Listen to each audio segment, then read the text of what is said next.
Okay. In these presentations, I am going to present the Assam temporarily settled areas Tenancy Act 1971.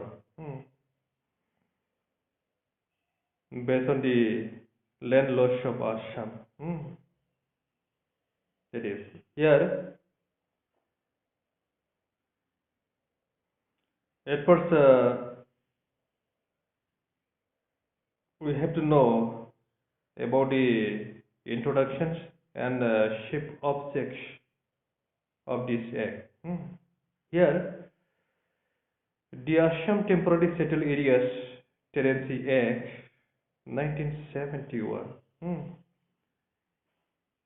It was passed in 1971, and before coming of this enactments, there were two another acts. You have to mention about this. Here, these acts were the Assam Temporary Settled Districts Tenancy Act 1935. And another one was the Adhere Protection and Regulations Act 1948. Now, these both the acts were repealed. These two acts now invalidated. These two acts have been annulled by our Assam legislation. These two acts are now not enforceable. The provisions of these two acts are not enforceable now. Here, the existing statutes for the tenancy laws under the rural areas is the Assam Temporarily Settled Areas Tenancy Act 1971. Now it is in force in our state of Assam. It is. It regulates the tenancy relationship between the tenant and the landlord, whichever the lands existed in rural areas. Here,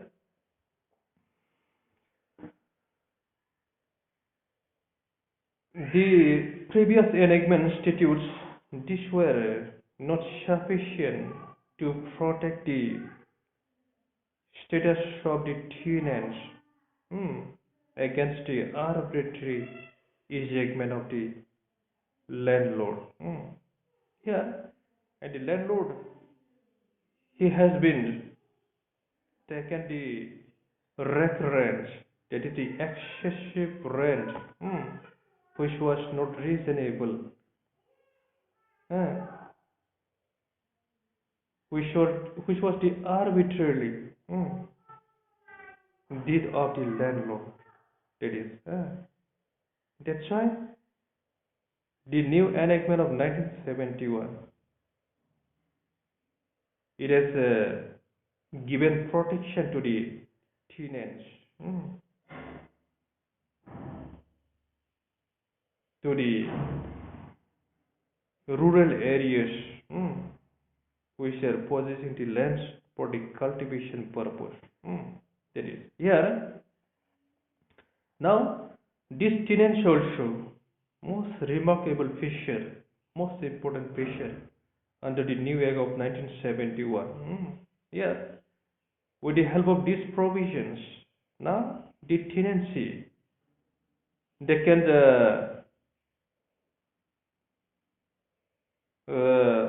for easy methods for become an owner himself. Now this tenants or whichever the under tenant existed before the enactment of this act, they will get the ownership rights. It is whatever may be uh, continuously possessing the lands in case of the occupancy tenants. uh, they have to possess the minimum 3 years or more than that. Then they will get the ownership rights. That is. And in case of the non-occupancy tenants, they have to at first get the status of the occupancy tenants.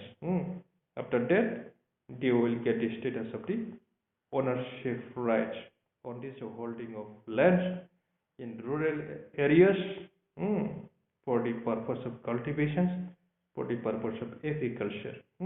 Here, and this new Act, 1971 Act, has also reduced the number of classes of tenants from 4 to 2. Here, by merging the class of privileged rents with, that of the occupancy tenants and abolishing the class of under tenant for future. Yeah. Two concepts you have to remember.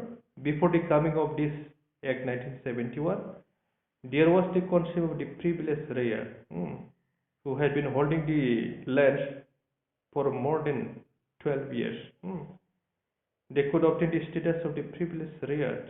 Now, in this new Act, after the enactment of the 1971, they have been converted to the occupancy tenant status.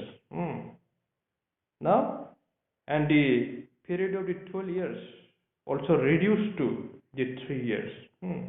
Now, after the coming of the 1971 Act, the tenants who have been holding the lands for minimum 3 years or more than 3 years, they will get the status of the occupancy tenant. And under tenant concept, before the coming of this Act 1971, there was the concept of the under tenant. It is. Now, after the enforcement of this new Act 1971, now there is no concept of the under tenant. There is no concept of the subletting by the tenant. That is, it is now abolished. That is. Here, the basic introduction and objects of this Act, the Assam Temporarily Settled Areas Tenancy Act 1971. You got the concept? Now, the applications of the Act. In which areas this new Act will be applicable. Here, you have to know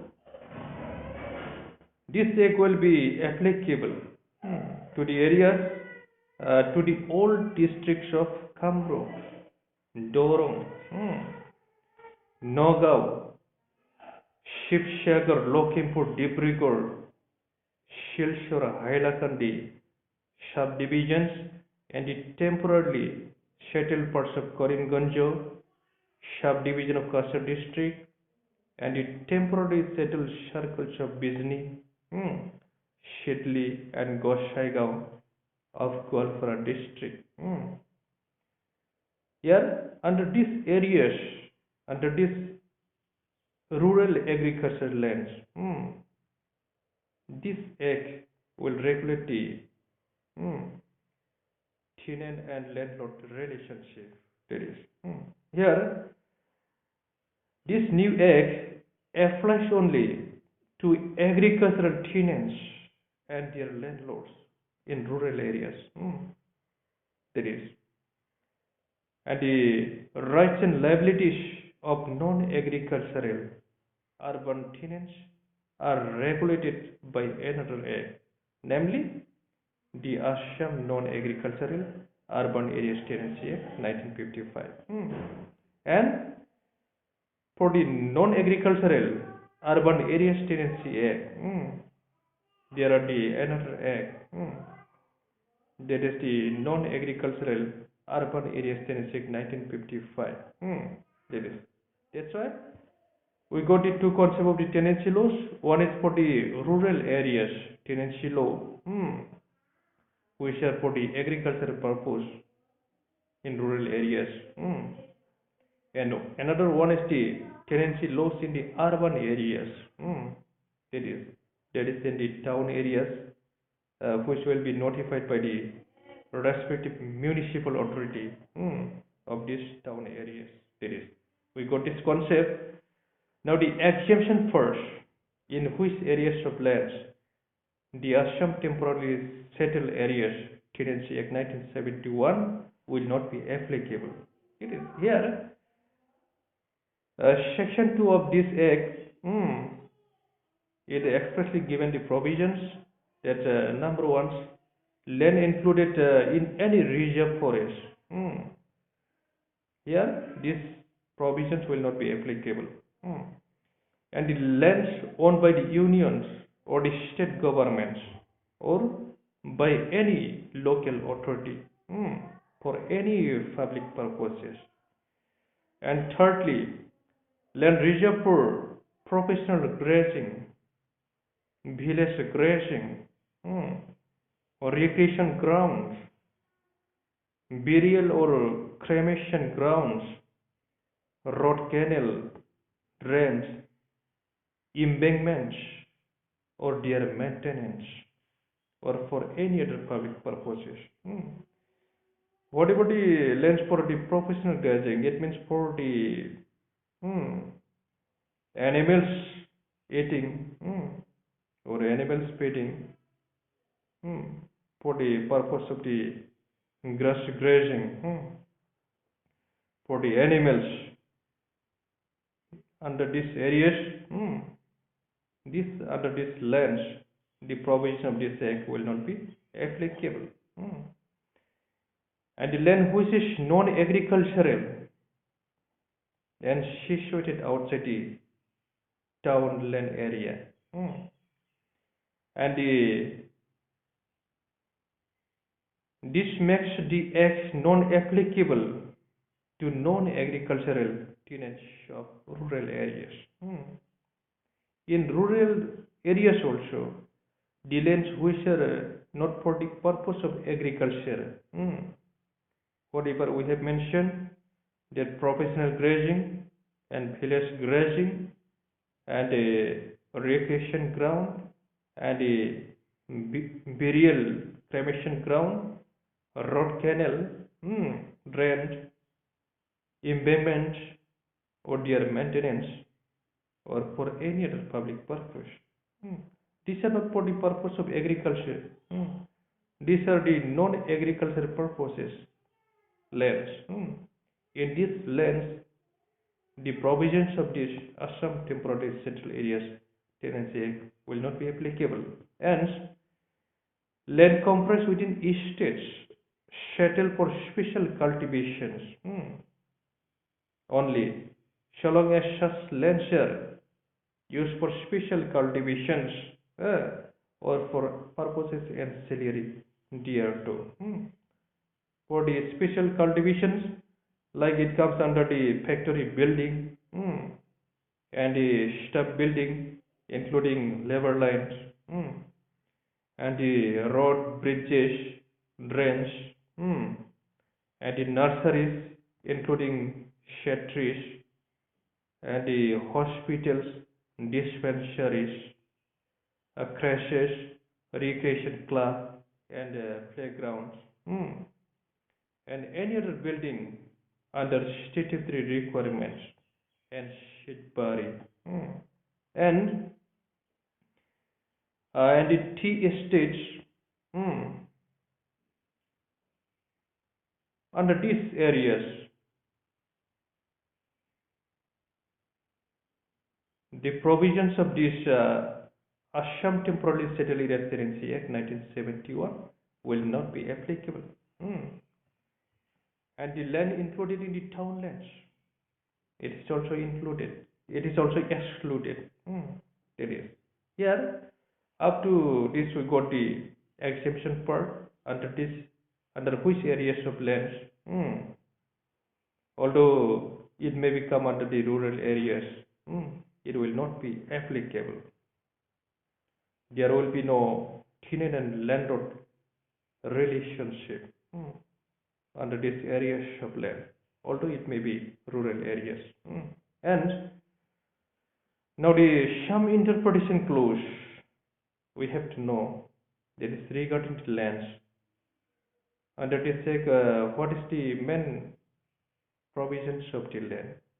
Here, lands means agricultural lands. At first, we have to know it means the agricultural lands and subservient thereto, and for any other ancillary purpose. There is agriculture includes horticulture, pisciculture, and other elite pursuits. And homestead lands occupied in connection with an agricultural holding is considered to be agricultural land. As non-agricultural lands, even in rural areas, are excluded from the scope of this Act.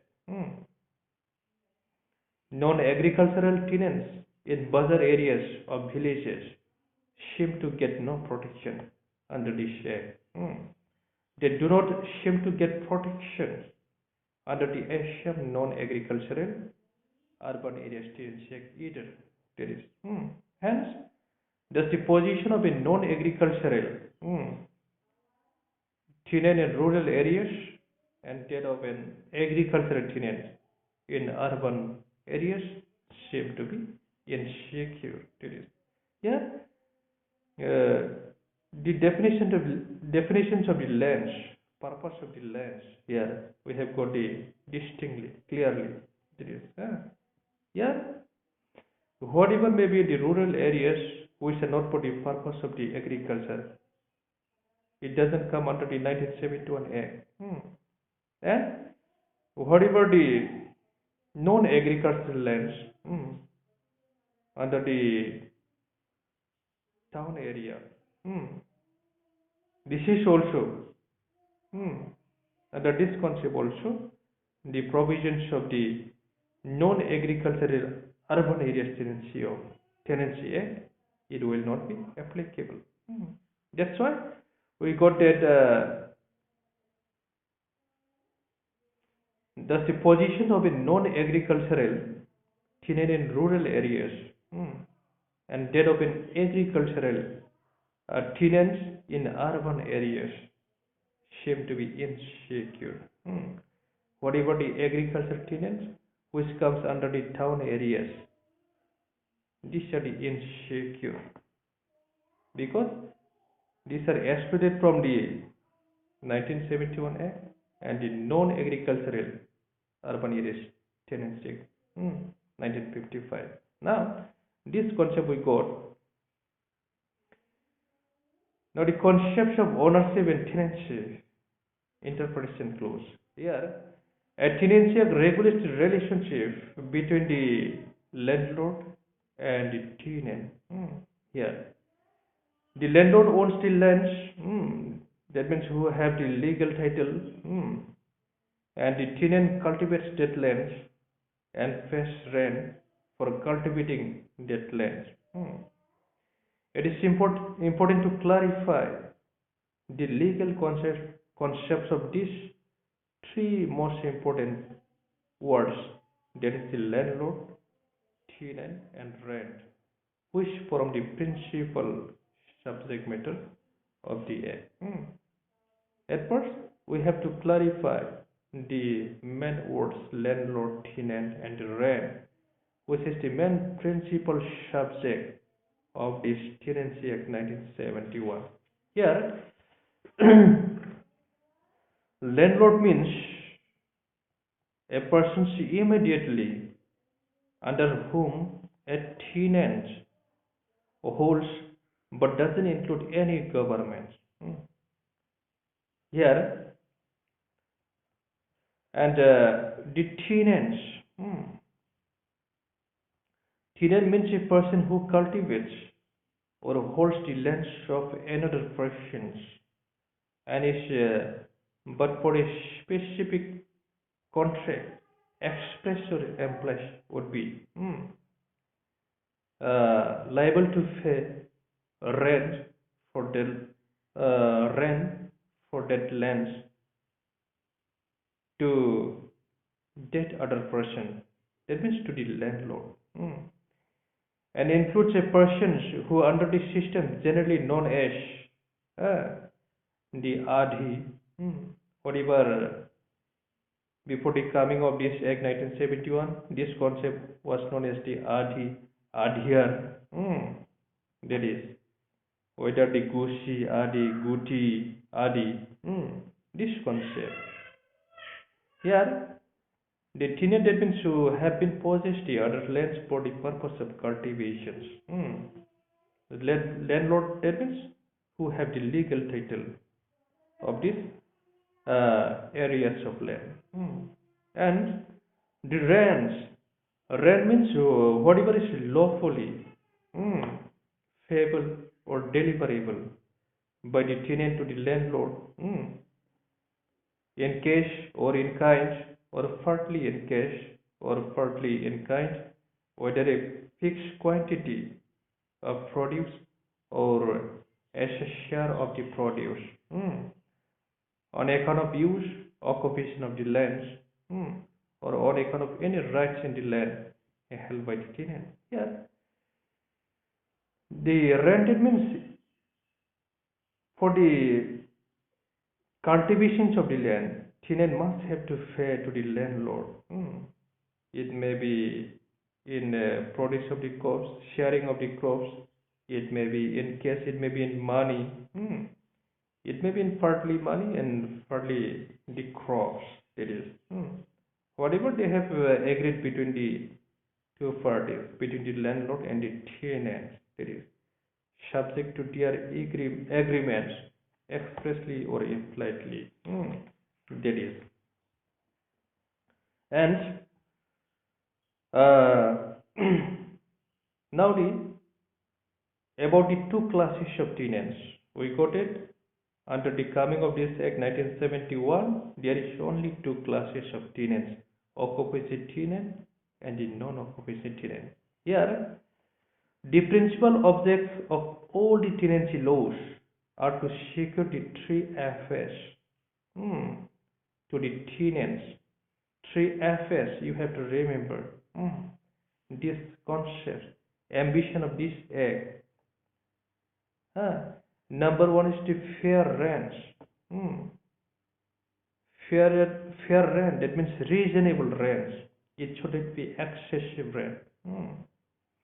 And freedom from arbitrary ejectment. It is the landlord cannot eject easily according to his wishes. Freedom from arbitrary ejectments by the landlord. And the fixity of tenure it is.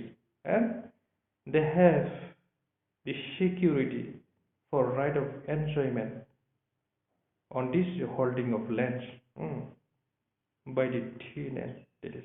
Here, these three affairs it is ensured by the New Tenancy Act 1971 to the tenants, that is, against the landlord. That is.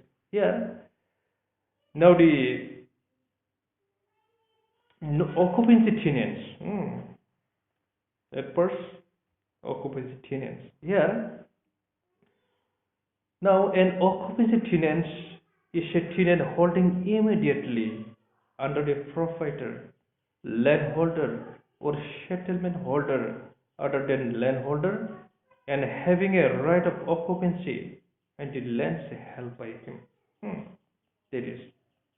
Here, how the tenancy act through, that is.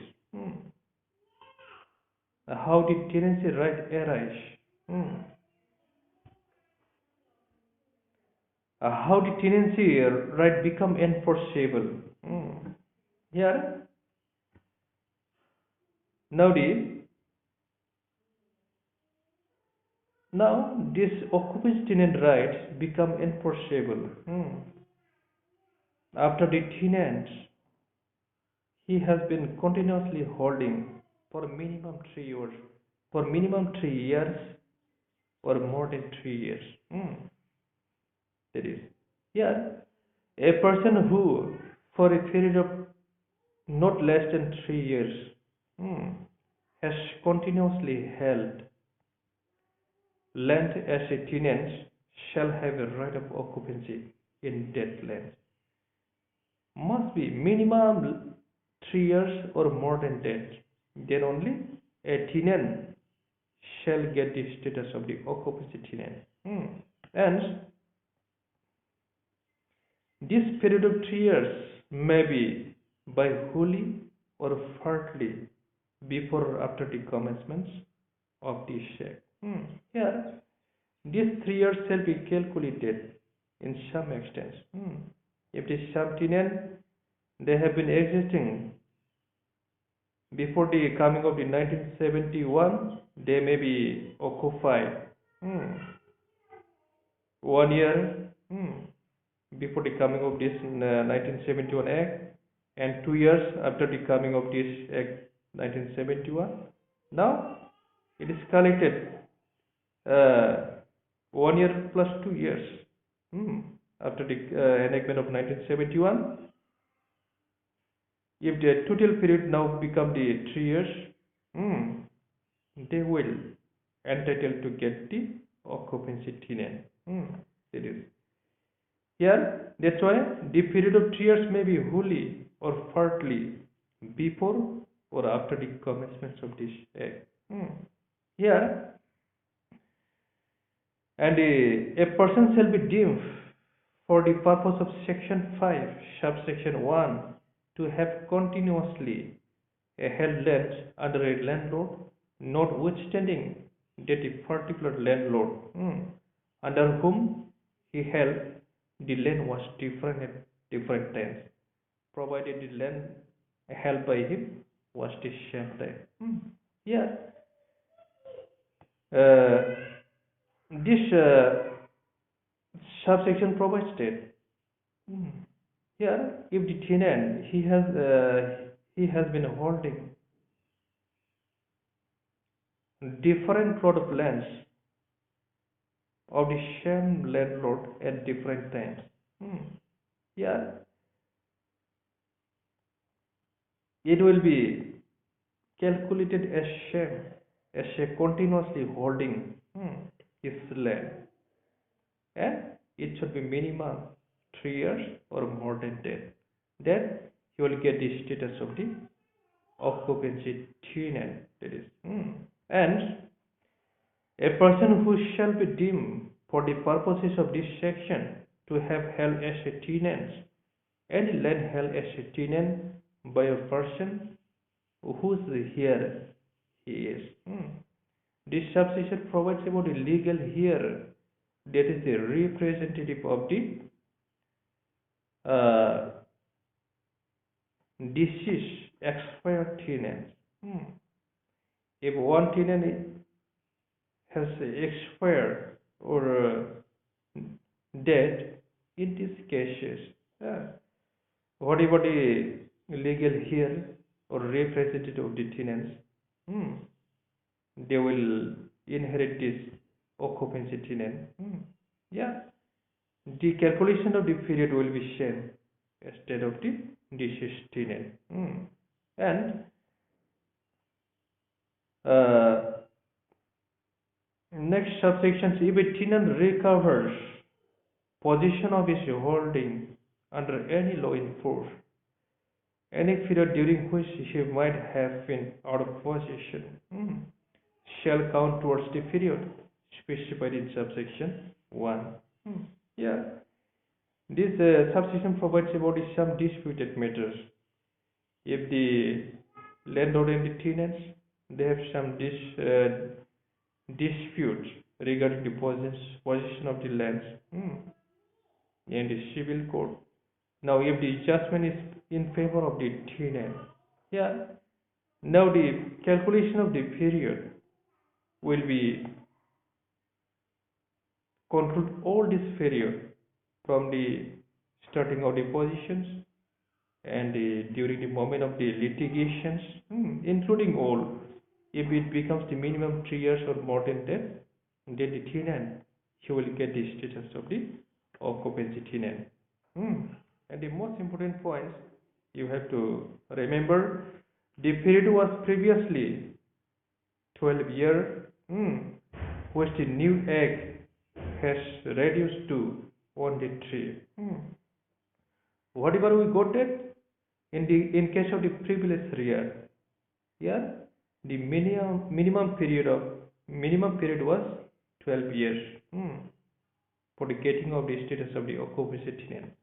But after the coming of the new act 1971, now this period is reduced to 3 years. Now, if a tenant is holding the lands for a minimum 3 years or more than that, they will get the status of the occupancy tenants. That is, you have to remember. And the rights of an occupancy tenants, section 6 to 11 of the Assam Temporarily Settled Areas Tenancy Act. Here, rights of use and occupations, that is at first, and the right of inheritance, the legal heir or the representative of the deceased tenants, they will right to enjoy this property. Whatever the sons, whatever the grandsons of the deceased tenant, they will right to have enjoy in this plot of land, in this holding of land. And the right of transfer restricted and subletting prohibited.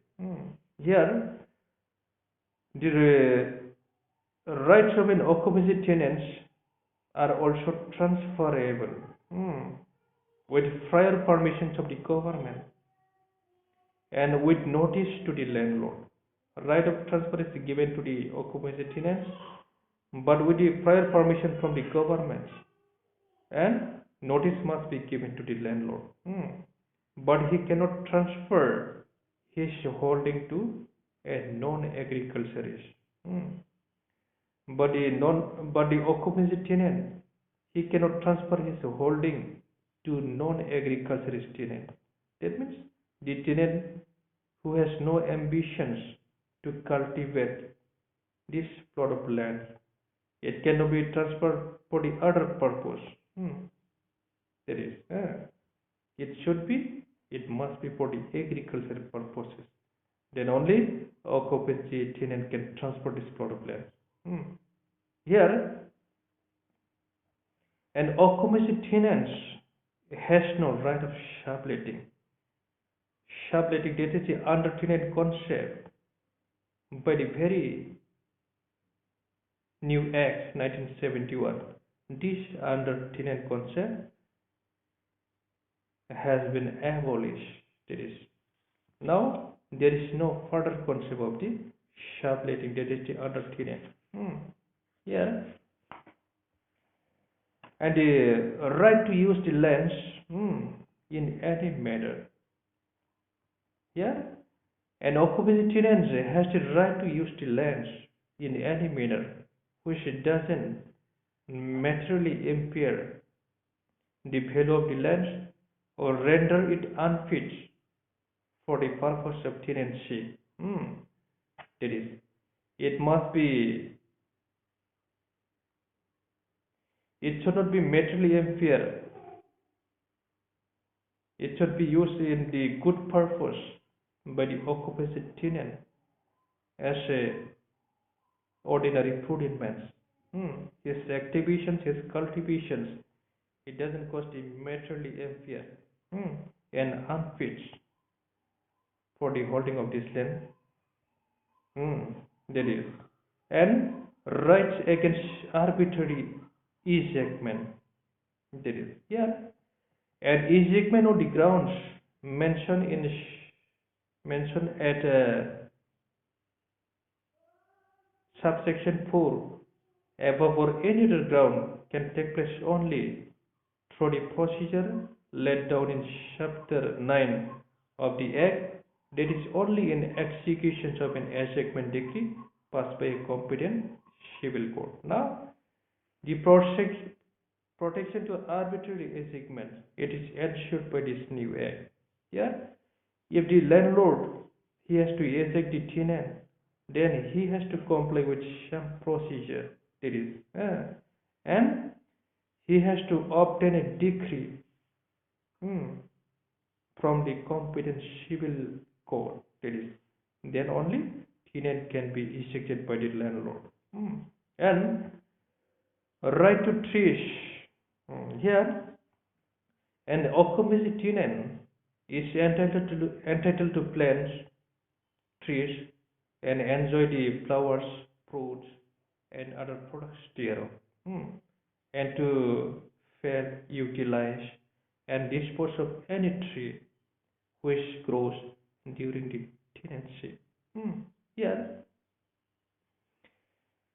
What about the plantation of trees? The occupancy tenant, he has the right to enjoy. He has the right to utilize these trees, whatever he planted. That is,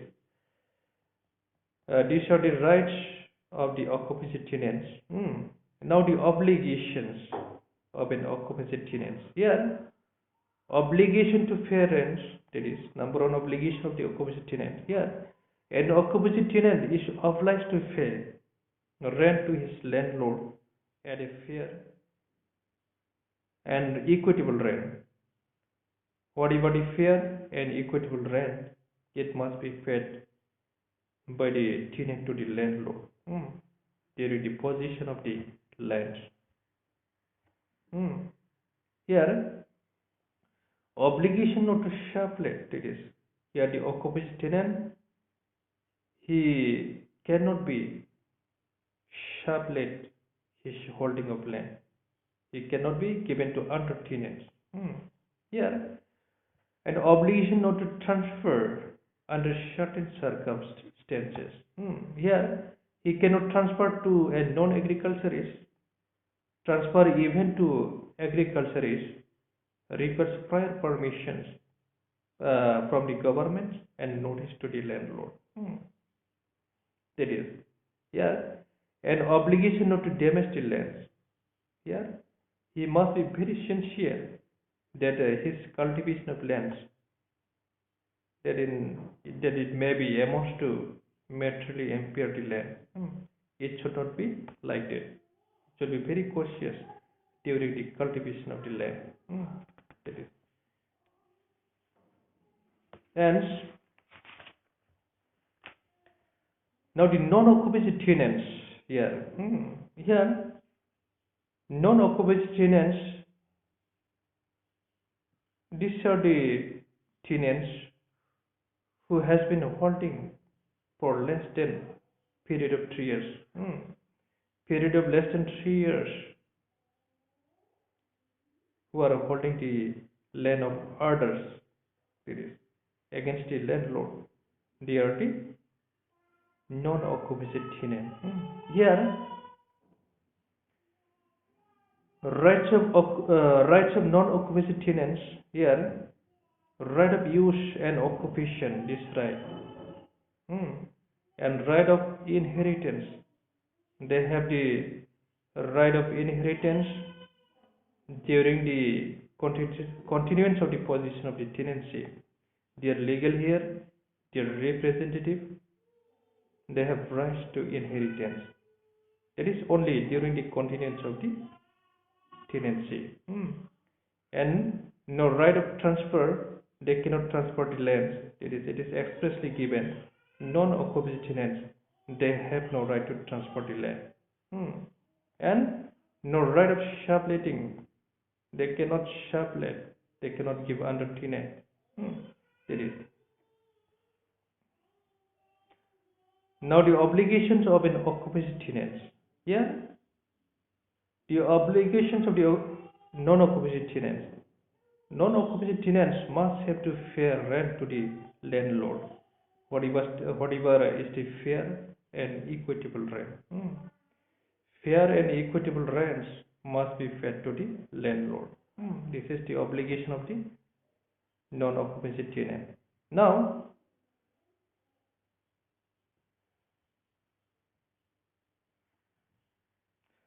Difference between the occupancy tenants and non-occupancy tenant. Here, on the basis of the time period, we have already got if a tenant hold for minimum 3 years or more than that, then the status is called the occupancy tenant. And if a tenant hold less than the period of 3 years, it comes under the concept of the non-occupancy tenant.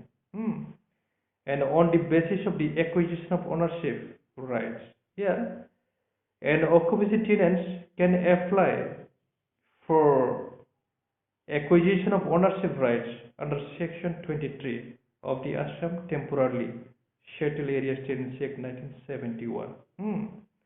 Whereas a non-occupancy tenant cannot apply for ownership rights under Section 23. Yeah?